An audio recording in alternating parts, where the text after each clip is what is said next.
इस प्रॉपर्टी पर, जो कि खाली प्रॉपर्टी है, जिसमें दो स्ट्रक्चर्स हैं जो कहीं पर भी ना तो किसी धार्मिक संरचना के रूप में रजिस्टर्ड हैं, ना ही किसी प्रकार से मान्यता प्राप्त है। उन स्ट्रक्चर्स को कुछ लोग मदरसा कहते हैं, कुछ लोग उसको नमाज स्थल कहते हैं, लेकिन उसका विधिक रूप से दस्तावेजों के अंतर्गत कोई अस्तित्व वर्तमान में नहीं है। That was a structure which was illegal.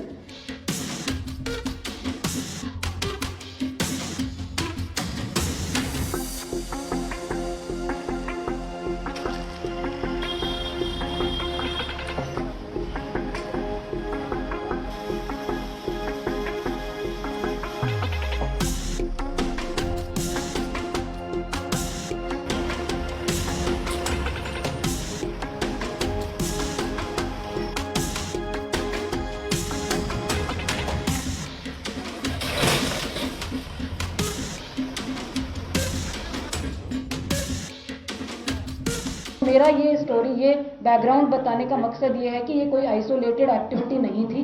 ये कोई एक ही परिसंपत्ति को टारगेट करके करी हुई एक्टिविटी नहीं थी। ये पूरे काफ़ी लंबे समय से हल्द्वानी के अंतर्गत सरकारी परिसंपत्तियों को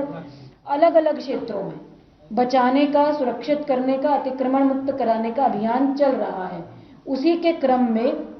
इस प्रॉपर्टी पर, जो कि खाली प्रॉपर्टी है, जिसमें दो स्ट्रक्चर्स हैं जो कहीं पर भी ना तो किसी धार्मिक संरचना के रूप में रजिस्टर्ड हैं, ना ही किसी प्रकार से मान्यता प्राप्त हैं। उन स्ट्रक्चर्स को कुछ लोग मदरसा कहते हैं, कुछ लोग उसको नमाज स्थल कहते हैं, लेकिन उसका विधिक रूप से दस्तावेजों के अंतर्गत कोई अस्तित्व वर्तमान में नहीं है।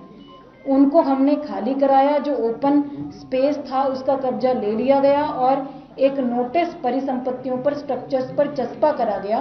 क्योंकि कथित रूप से ये एरिया मलिक का बगीचा नाम से जाना जाता है, जबकि कागजों में जो डॉक्यूमेंट्स हैं, दस्तावेज हैं नगर निगम के, वहाँ मलिक का बगीचा के नाम पे दर्ज नहीं है, नगर निगम की नजूल भूमि के रूप में दर्ज है। मदरसा जिसको कहा जा रहा है, उस भवन को सील कर दिया गया, सभी की सहमति ली गई, वो हमारे पोजीशन में था, नगर निगम के एडमिनिस्ट्रेशन के पोजीशन में था, पीएसी वहां पर पोस्टेड थी, किसी भी व्यक्ति का उसमें कोई अहित होने की संभावना नहीं थी, कोई उसके अंदर रह नहीं रहा था, कोई बेघर नहीं हो रहा था, किसी का घर, आवास स्थान उसमें इन्वॉल्व नहीं था। That was a structure which was illegal.